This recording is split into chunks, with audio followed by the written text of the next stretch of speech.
What up, dudes? We're gonna be doing lesson 2 in chapter 6. What time do we finish? I'm not.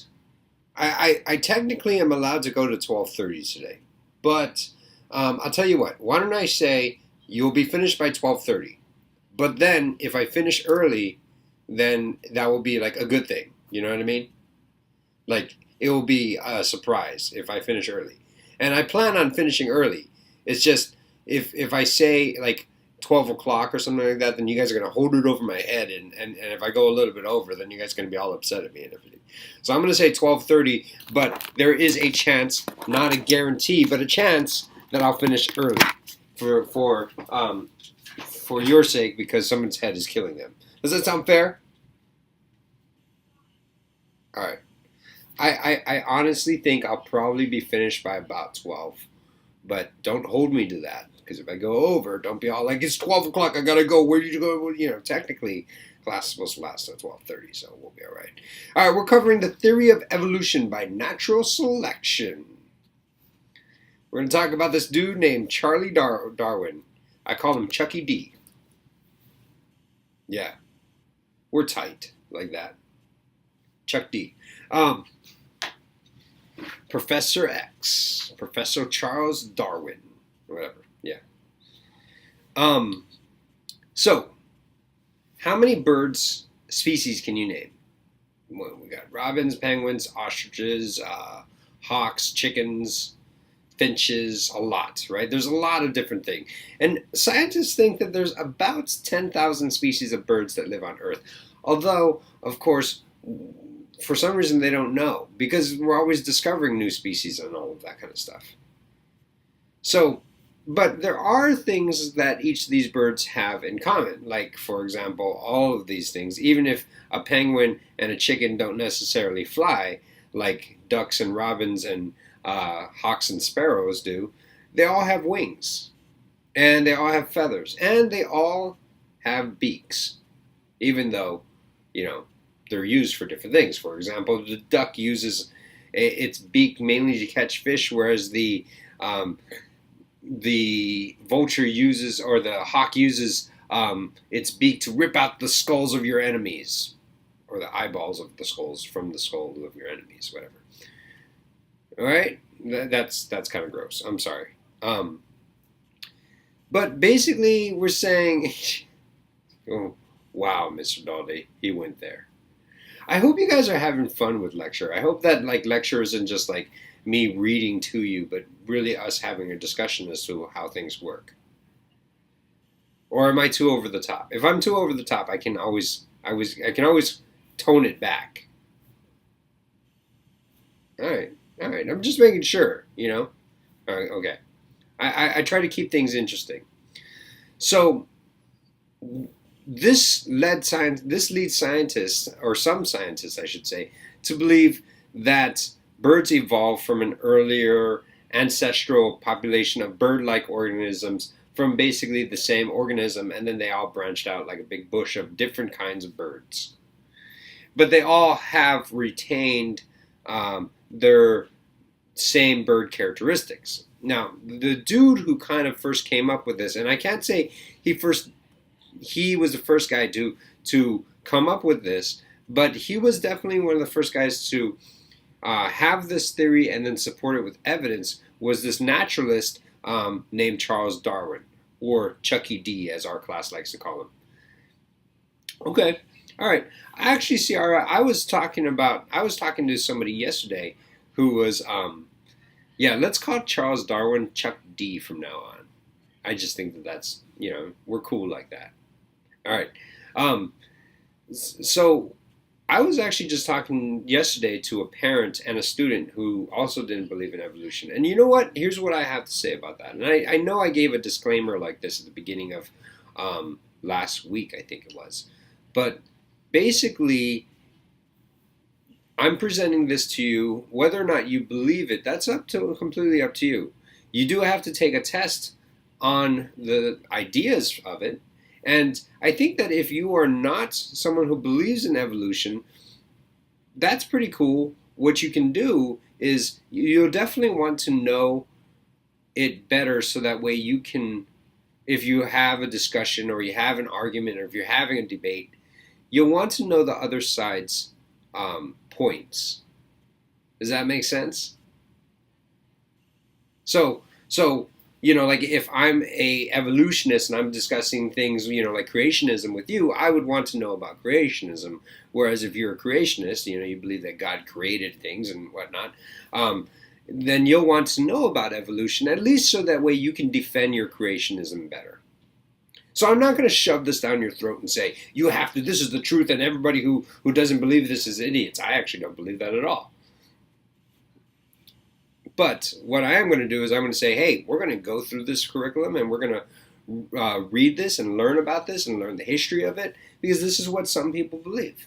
This is what the textbook likes to say. Scientists, you know how they say scientists estimate this and scientists hypothesize that all birds have evolution. Yeah, I'm gonna preface that with saying some scientists, or maybe even most scientists, but I can't say all scientists. I do know some scientists who believe in creationism. For example, there's and of course we're getting into dangerous territory when we're discussing things like this in a science classroom.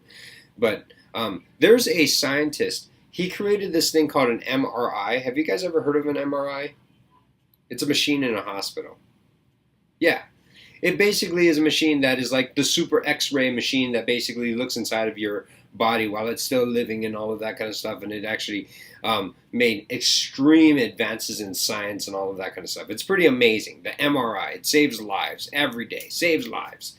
One of the best instruments used in in science and medical. Well, medical is science. So super awesome machine. Well, that machine was actually created by a scientist who is a creationist. I think he's a doctor, or I mean, obviously he's got to be some kind of doctor, but he was a scientist. Actually, I think he was a physicist. I should probably go read up more on him, but to be honest with you, I know for a fact that he's a creationist. I heard one of his talks, and he was talking about how he believes in God and how God created, man, and then he also talked about how his knowledge of creationism was actually kind of what led him to inventing the MRI machine. So I definitely can't say all scientists believe in evolution either. All right, sound good? Cool. That was my segue into my disclaimer to talk about evolution, and let's finish this thing off. Let's finish this talk. So, a naturalist is a person who studies plants and animals by observing them. That seems kind of a boring job to me, but then again, I'm a physicist and an engineer, so I'm looking at things and I'm like, oh, I don't know. I'm going to look at plants and animals and observe them. I'm sure it's interesting to people who are really into that. But, that's what you get when you get a physicist to teach your theory of evolution. So Darwin was this guy, or Chucky D was a naturalist who served on a Navy ship for the English called the HMS Beagle, like the dog. Yeah, HMS Beagle. And he did surveys for the Navy. And so he would voyage all over the world and basically collect cool plants and study them and study animals and all of that kind of stuff. That was his job. Chucky D. No, not Chuck E. Cheese. Chucky D.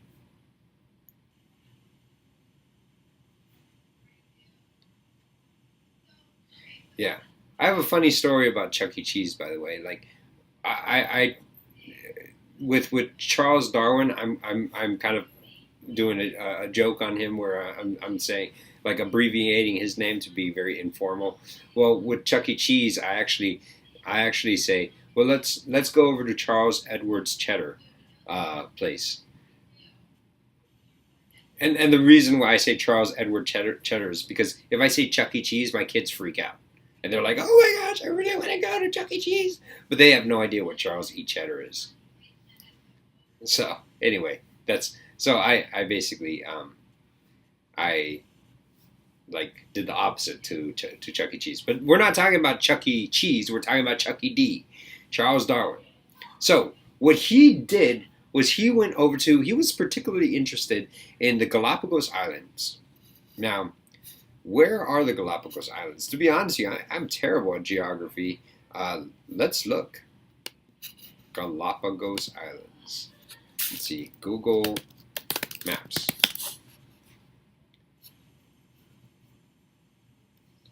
No, I don't want driving directions. I don't think I can get driving directions to the Galapagos Islands from Hawaii, that is.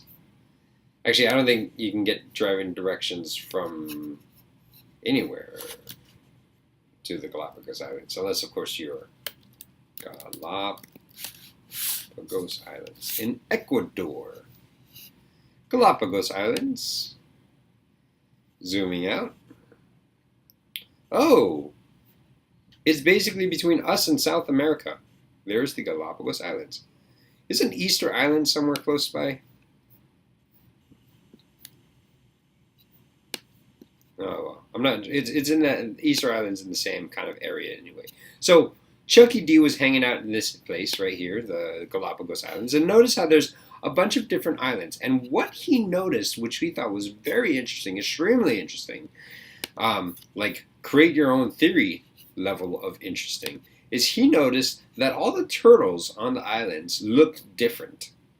They looked drastically different because some of these islands were the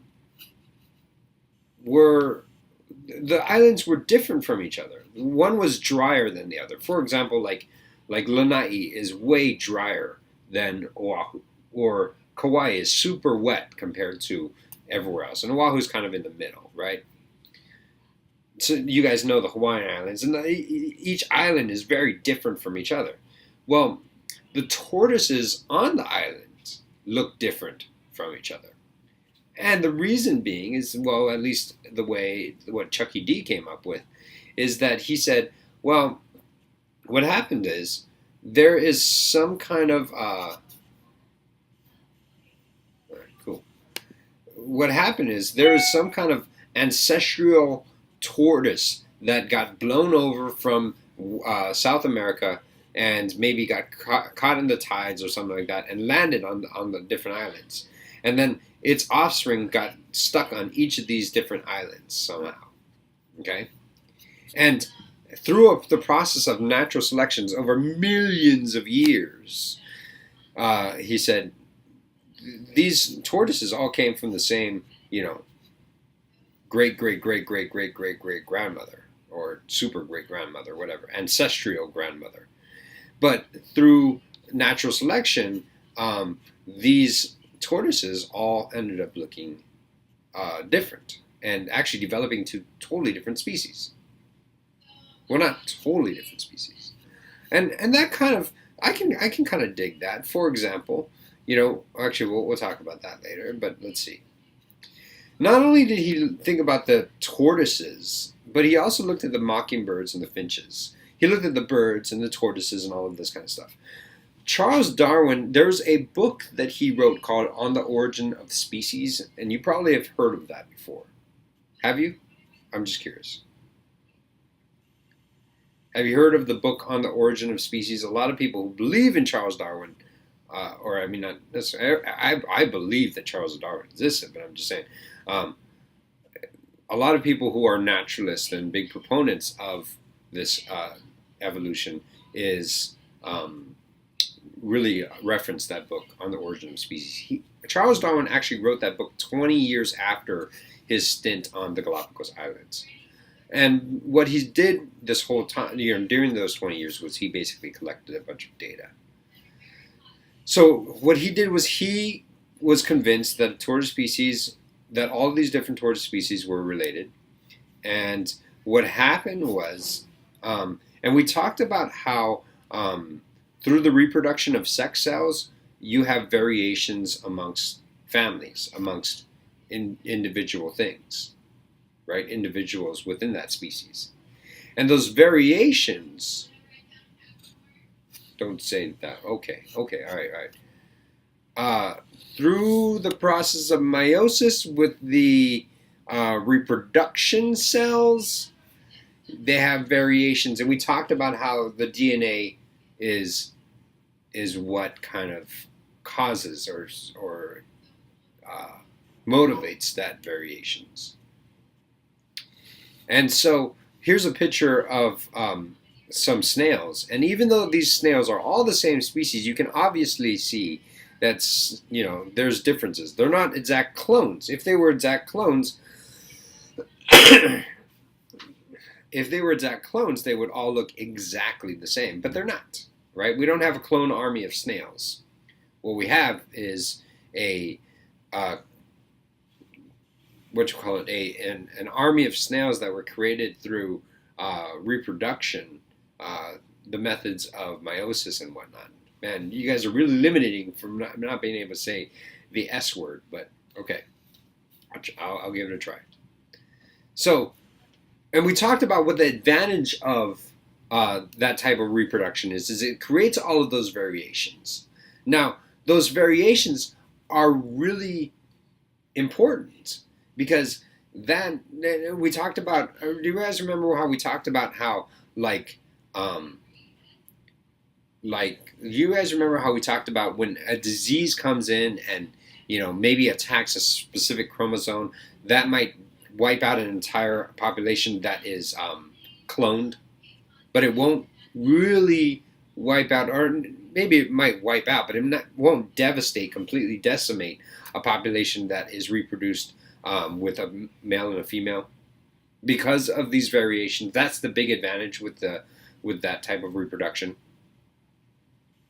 Yeah, you guys do remember it? Or is Casey the only one who does remember it? All right, good. So, what Charles Darwin said is these different species of tortoises on the Galapagos Islands really arise from the process of natural selection happening over millions and millions of years. So one example is maybe on the island that one of these tortoises ended up with is has little cactus trees that are tall. And the poor tortoise does not have a long neck. So maybe most of the cactus trees are tall, but some of them are short. All right? So check this out. What happens is one of these baby tortoises is born a weirdo and has an exceptionally long neck. But that and then his brother and sister and all of his friend tortoises were like, dude, you're such a weirdo because you're like the not long neck thing. But what happens is, they're all dead. Yeah, this is a long time ago apparently, according to Darwin.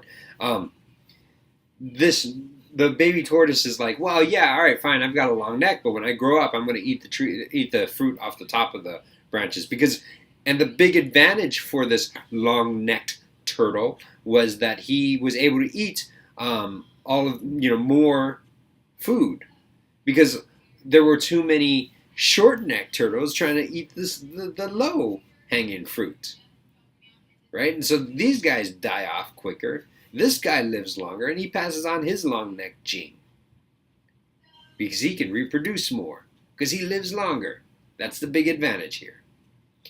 So that process keeps on going, repeats. That long neck tortoise has long neck babies, and one of those long neck babies has a freakishly longer neck than the other ones, and so basically that's kind of what happens is that freakishly longer neck actually ended up not becoming the freakishly longer neck. It became the grandfather of all of the other turtles around. And then now on this island, all the turtles have long necks. And if you're born with a short neck, they're all going to tease you and treat you like Rudolph the Red-Nosed Reindeer. Well, you see, Rudolph was actually pretty cool because Rudolph the Red-Nosed Reindeer was able to have like an adaptation that allowed Santa to fly at night. Booyah. Right? You guys like how I brought that back to Santa? All right, anyway. All right, what is an adaptation? Well, an adaptation is through natural selection, what happens is a species will change over time. And I think that, honestly, Ciara, whether you believe in evolution or not, natural selection is totally something that has been proven and you can actually see. And I know a lot of people who are creationists who believe in natural selection. They might not necessarily believe in the millions of years, but they definitely say, well, okay, that makes total sense, right? The person or the species or the thing that has the best advantages tends to reproduce more because it lives longer.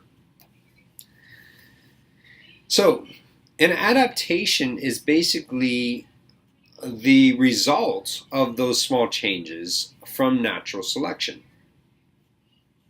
And an adaptation is an inherited trait that increases an organism's chance of surviving and reproducing, because if you survive longer, you get to reproduce longer in its environments. And in this case, the adaptation we've been talking about is the long neckedness of the turtles. Now, adaptations come in 3 different flavors, all right? One is called structural, behavioral, and functional. You guys get it? Structural, behavioral, and functional. Now, a structural adaptation basically has to do with the outside physical attributes of that specific species. Does that make sense? Yes, no, I can't hear you. Your breath stinks. Come on, you guys. Respond back to me. All right, cool. All right. A behavioral adaptation, it happens to do with... Okay, one second. Someone's bugging me. All right. No, never mind. Someone's standing outside of my door and trying to flag me down. I'm like, dude, I'm in class.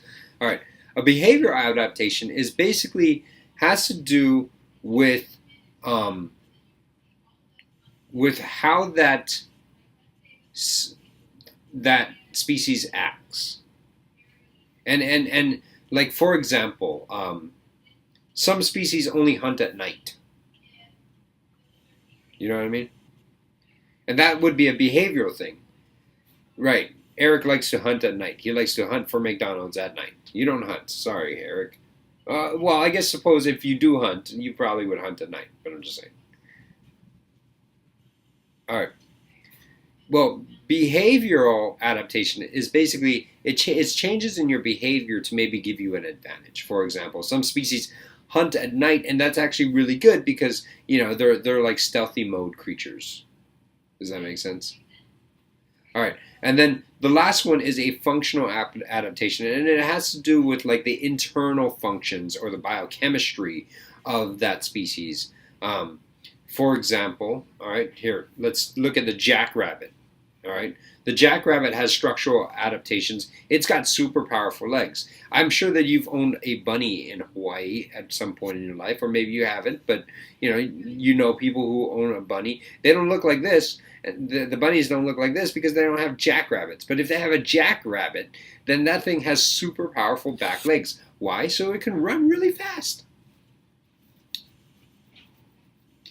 It also has, it also behaves differently. What it does is during the day, because it lives in the desert, during the day, it stays still in the shade. That's a behavioral adaptation. It's like, dude, it's the hottest part of the day. I'm taking a nap under the banyan tree. And the reason why it does that is to conserve energy. Because during the hottest part of the day, it will sweat the most. And so it doesn't want to use up all of its energy on the hottest part of the day. The other type of adaptation that it has is a functional adaptation.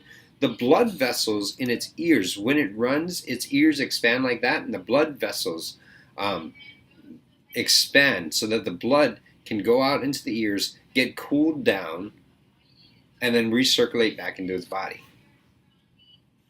It's kind of like the grill on your car, right? The grill on your car is there so that it can circulate the water to cool it down. That's the functional adaptation for this thing. All right. Environmental interactions. What we have here is a bunch of coral, a snake, and a pelican.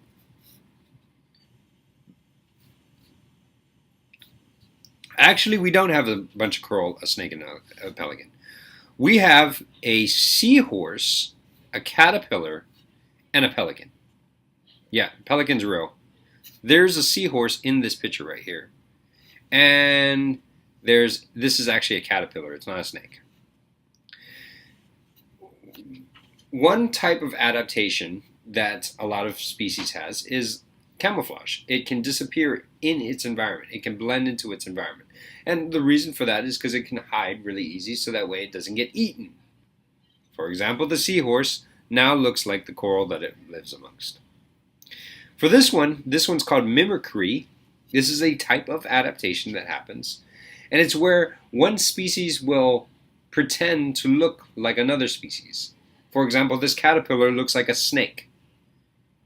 Now, obviously, it's not poisonous like a snake. It has no fangs like a snake, and really can't do any cool things that snakes can do. Actually, I'm totally scared of snakes, so I don't think they're cool at all. But it can't do any of the things that snakes can do, but it looks like a snake, so predators stay away from it.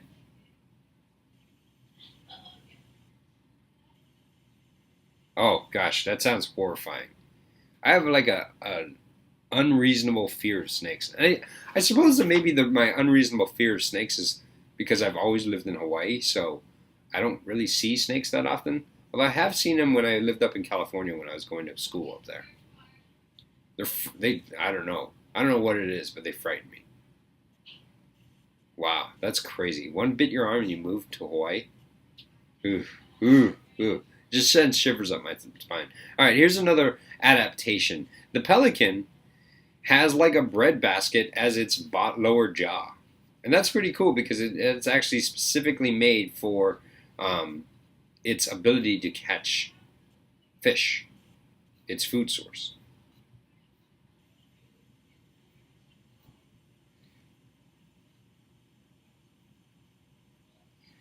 Eric, don't tell me about your illegal snake that you have. That's terrifying. Yeah, I totally think it is illegal to have that. All right, anyway. And I have you on recording now. All right, anyway. No, I probably won't tell it on you, but don't ever show me your illegal snake. And don't even play that game where you bring in an empty tank and just be like, I brought show and tell. Oh wait, where'd it go? Oh man, I would just kick you out. I would just be like, Eric, you're out of here. Don't do that. That's not cool. It would be funny though, but not cool. All right. So let's see. Environments can be really complex. These adaptations are adaptations as a result from being bullied by living things. This thing doesn't want to get eaten, so it looks like its environment. The seahorse doesn't want to get eaten. The caterpillar doesn't want to get eaten, so it looks like a snake. It mimics the snake. The pelican wants to eat, so it ends up bringing its own shopping bag to its meal. So, but not only living things will cause an adaptation, but non-living things as well. For example, temperature or water or nutrients in the soil or climate. You know what was a crazy adaptation that I've actually just learned yesterday?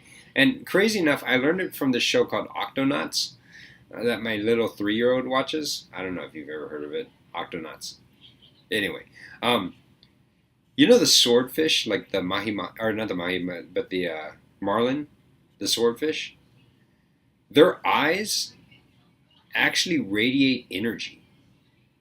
When they're in like the deep dark water and it's super cold, it's hard for them to see, so they radiate heat from their eyes. That's ridiculously crazy cool. Yeah, Octonauts. Basically, they had like the cat pirate Octonaut who was freezing cold and needed to warm up his hands, so they said, well, put your hands on my eyes. And they did, and his hands warmed up. And I was like, that's crazy. I've never heard of that before. I never heard of that before. That's a crazy adaptation that is a result of a non-living environment environment influence. All right. So we have natural selection, but we also have artificial selection, and this thing actually completely, even this one actually makes sense completely as well. I don't think anyone can complain about artificial selection either. Natural selection is, it happens over a long period of time, and even artificial selection can happen over a long period of time. But we talked about how, you know, uh, one of the things Darwin really loved doing was breeding pigeons. He was like um, Bert from Bert and Ernie Sesame Street. He loved pigeons. All right, and one of the things he loved to do is he loved to breed them. Basically, have one mate with the other, and he liked seeing the patterns that he could make. So he was selectively choosing. I'm going to take this white one because I think that's really cool, and breed it with that one that has swirls all over it, and make a zebra-looking one. That was his thing, and that's called artificial selection. It's called selective breeding. Farmers do it all the time. They're like, dude, I totally want the bigger pumpkin, so I'm only going to take the seeds from the bigger pumpkins to breed with the other big pumpkins. And eventually all the small pumpkin seeds die off because they don't get to breed, or they don't get to reproduce. Whereas the big pumpkin seeds, they're like sweet. And then basically over the years you get bigger and bigger pumpkin seeds. The farmers do it all the time. I mean, that's pretty much what farmers do nowadays, is they breed and selectively breed their plants and whatnot. All right. So this artificial selection helps support Darwin's theory, and we talked about how it still is a theory. And I suppose I believe it's a theory because, like I said, no one was really there. I mean, Darwin's claiming that this was like 10 million years ago. Yeah, but somebody wasn't there with a notebook and a paper to record all of that. So for now, it's really just got to be a theory, you know? So, anyway, that's kind of a homage to what Ciara was saying, where she didn't believe in evolution. And again, I'm not gonna hound you about that or tackle you for that or say that you're wrong or whatever. It is what it is. All right, cool. I finished lesson 2. I think the next time I'm going to be covering lesson 3. So please read up on that a little bit before you come to class, and I hope that was an interesting lecture. And guess what? I finished 10 minutes before I told you I might finish, which is like 40 minutes before I told you I would finish. Yes, we are done with class. Whoop, whoop. You guys, it's almost like you guys hate class. Do you guys hate coming in and hanging out with me? Oh, no. Okay, all right. Because you guys always talk about leaving as soon as you guys get here. And I'm like, oh, okay. Well, I guess you don't want to spend time with me then. I'm just going to be sad. I guess I'll go eat some worms. All right, anyway.